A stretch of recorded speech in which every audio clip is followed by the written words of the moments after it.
إن الله لا يخفى عليه شيء في الأرض ولا في السماء. هو الذي يصوركم في الأرحام كيف يشاء. لا إله إلا هو العزيز الحكيم. إن الله لا يخفى عليه شيء في الأرض ولا في السماء.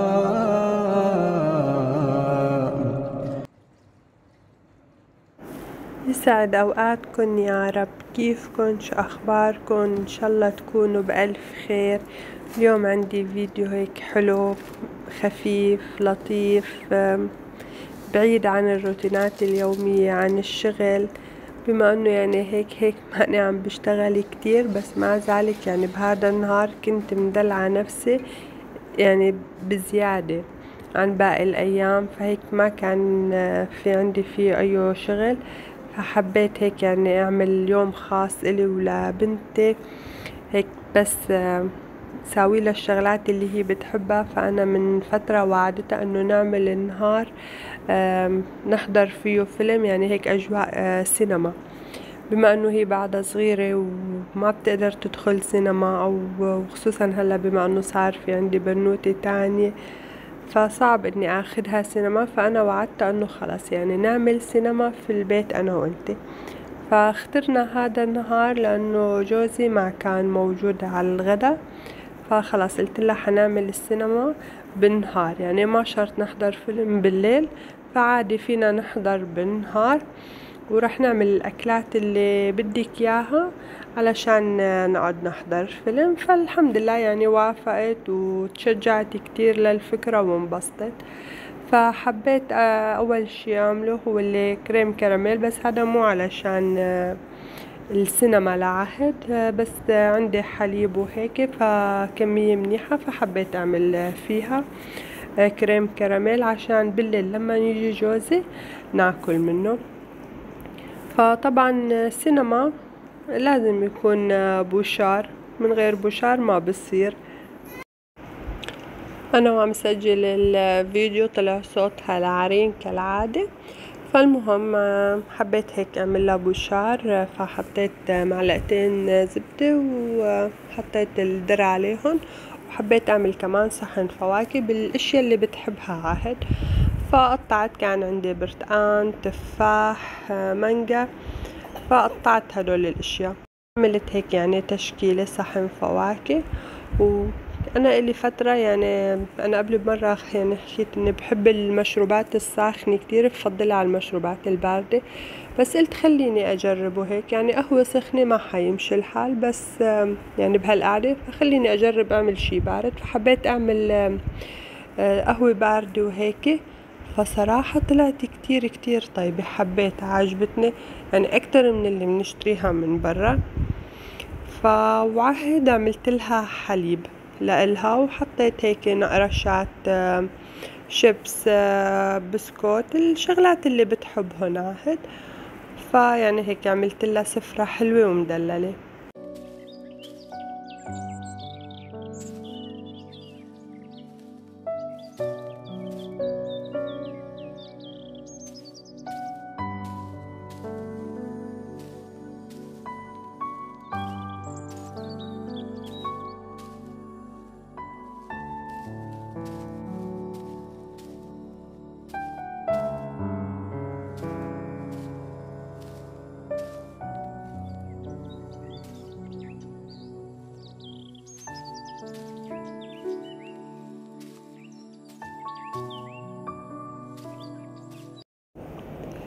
فهون عم حط لها العهودة هيك رقائق من الشيبس والكوكيز بسكوت، فهدول الشغلات هيك يعني هي بتحبن، ونحن هيك بين الفترة والتانية بحاجة لأنه نقعد مع أولادنا نغير جو، يعني هن بينبسطوا وحتى نحن كمان يعني بننبسط، مثل اللي بنتعرف عليهم أكتر، بنسمعلن.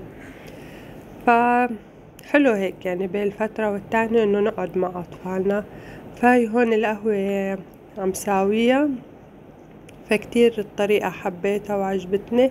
عندي هذا الصوص حليب مكثف مكرمل، كتير طيب، طعمه كتير هيك طيب وحلو.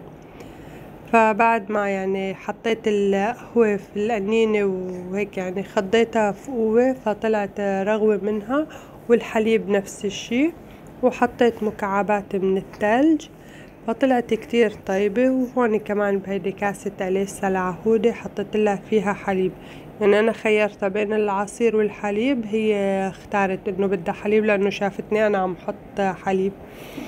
وهيك يعني عملنا هيدي القعدة الحلوة، فانبسطنا كتير فيها، وإن شاء الله إنها عادي يعني حنرجع نعيدها أنا وهي كل فترة والتانية نعمل هيك.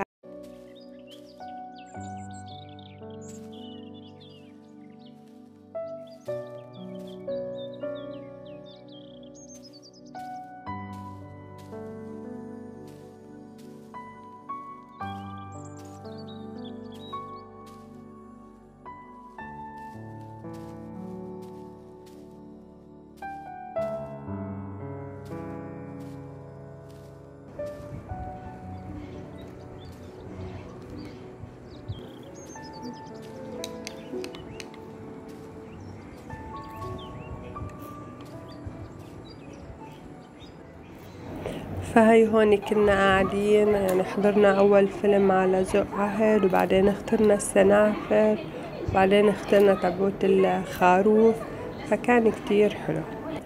فخلص النهار على هيك، وهيدي تاني نهار الصبح يعني قمت لأعمل فنجان القهوة واشربه. فمثل ما بقولوا الخير بيجيب خير معاه، ففعلا يعني النهار اللي كنا عاملين السينما أنا وعهد فما صار إني عملت غدا لأنه جوزي ما كان موجود على الغدا، والمسا جبنا عشا معه من برا وبقي لتاني نهار. فكمان هذا النهار كنت هيك يعني نهارين سحبوا ورا بعضهم حلوين فيه الرياحة على الآخر. فهي هون كريم الكراميل اللي كنت عاملته. هلا أنا ما بحب قلبه، بحب أكله بنفس الزبدية، بس علشان يعني هيك أشوف كيف صار من تحت، لأني حطيت مو بس هيدا الكراميل، لا حطيت الحليب المكثف اللي مكرمل كمان، لأنه ما كفى ظروف الكراميل علشان الست زبادي. فطلع كتير شكله حلو وطعمه طيب. فلأنه بقي عشا يعني بقي عندي من العشا، يعني كان جوزي جايب لنا شيش طاووق على العشا، فبقي صحن. فحبيت هون تاني نهار اعمل جنب منه رز ببازاليا، يعني انا بحب اكله مع اللبن، وجوزي نفس الشي، وكان باقي صحن شيش طاووق من قبل بليلة. ولأنه عرين كانت عم تبكي فقاعدة عم بطبخ وأنا حاملتها، أنا وعم طلع البازاليا من الثلاجة فشفت عندي باقي فطاير جبنة من رمضان، فكمان طلعت كيس علشان اقليه هيك جنب الأكل. فيعني كمان كان غدا سريع سريع الحمد لله، ما في انه شغل وتعب. فصحن الرز ببازاليا وقليت الفطاير وسخنت الشيش طاووق، والحمد لله هيك كان غدا. الله يديمها نعمة يا رب ويحفظها من الزوال.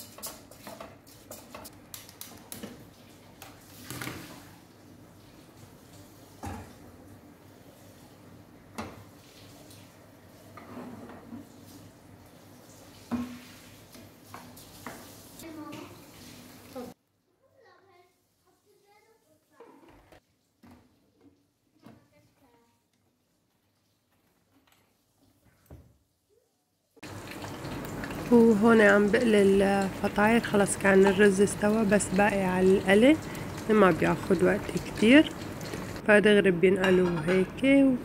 وبلشت يعني بتسخين الشيش طاووق، يعني طلعت الصحن الشيش طاووق فسخنته، يعني حطيته عشان سخنه بالميكروويف بين ما ينقلوا الفطاير الجبنة، وبهيك بيكون الغدا تبعنا صار جاهز. الحمد لله رب العالمين.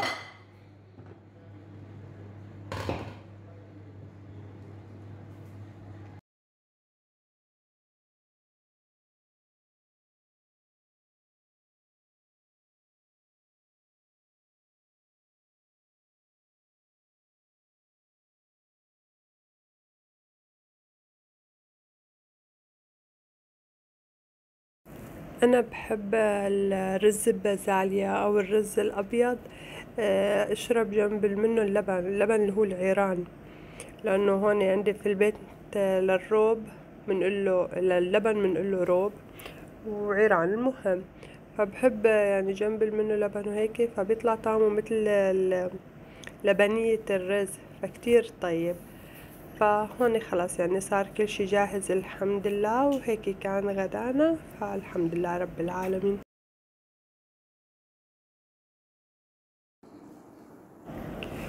هون بأول السهرة فطلعت على غرفتي، كان في عمال في البيت عم بصلحوا المكيفات لأنها فيها شوية أعطال عم تروح مي وهيك، ف يعني طلب مني جوزي إنه نطلع على الغرفة، اطلع وطلع البنات.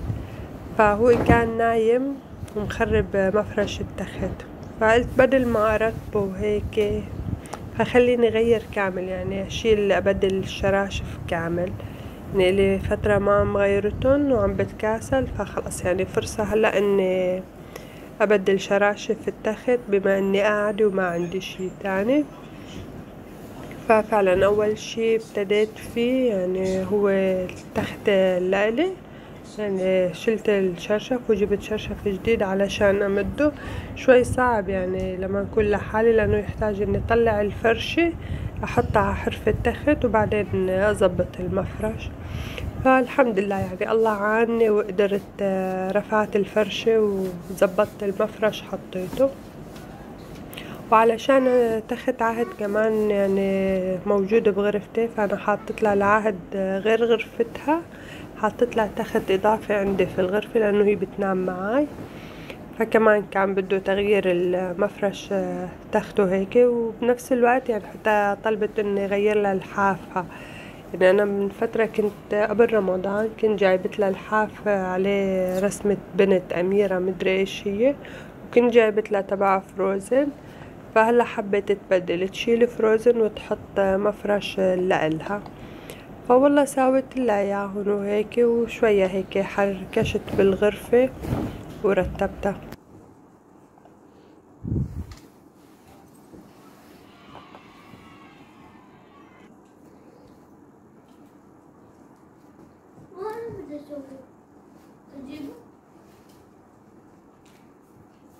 بفتحه شوي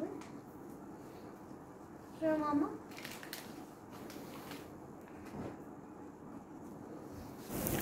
اليوم عهد اختارت كل شي جديد بجديد لتختها، يعني حتى هذا مفرش الفرشة كمان جديد، كنت جايبت لها اياه من تقريبا من شي شهر، بس ما حطيته يعني ما استخدمته، فحطيت لها اياه. يعني الحاف اللي اختارته اليوم لتختها حتى مفرشه كمان جديد، بس ما بدها، يعني بدها هذا لأنه هيك مورد وألوان، هداك تبع الحاف زهر سادة فما بدها اياه، فعجبها هذا فحطيت لها يعني على طلبها وهيك علشان تكون مبسوطة.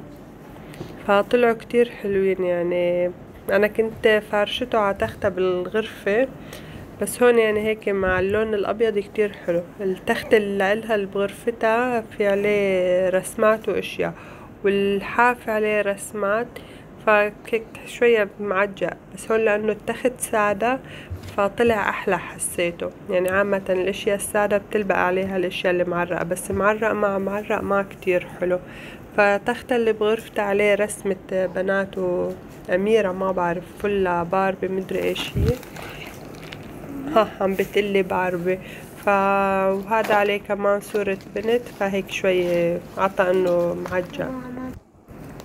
وبعد ما خلصت من التخوتة هيك يعني شلت المفارش على الغسيل وشوية رتبت الغرفة، لأنه هذا اليوم ما كنت مشتغلة والنهار اللي قبله كمان ما كنت عاملة ولا شي، فرتبتها هيك شوي للغرفة فيها شوية كركبة فرتبتها.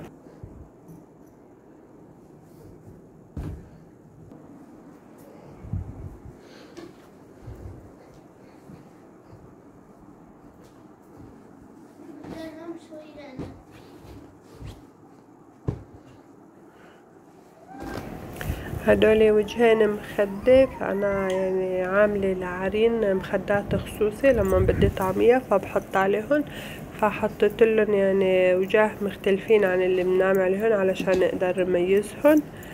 فكمان يعني غيرت له وجهه هيك، فصار كل شي بالغرفة هيك مرتب وجديد ونظيف، هيك واحد بحس براحة نفسية عن جد. يعني حلو واحد هيك يرتب ويغير اشياء حلوة. هدول تياب عرين يعني احيانا بكون مطلعت 3 تياب علشان غير لها، فمنن بحتاجن منن ما بحتاجن، فبيبقوا عندي بالغرفة. وهاي عهد هون عم تبكي ما عليكن منها.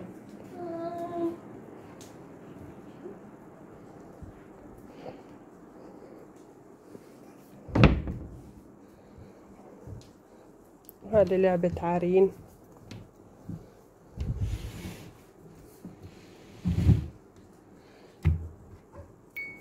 لأنه هلا عرين بالليل بجيب سريرها لهون لجنبي، حتى عروني كمان عم تبكي بس كمان ما بيأثر. هذا تخت عهودي مع المفارش الجديدة. هاي هون كرستي أنا كانت قاعدة عليها عهودي وخربتها. شوف البري.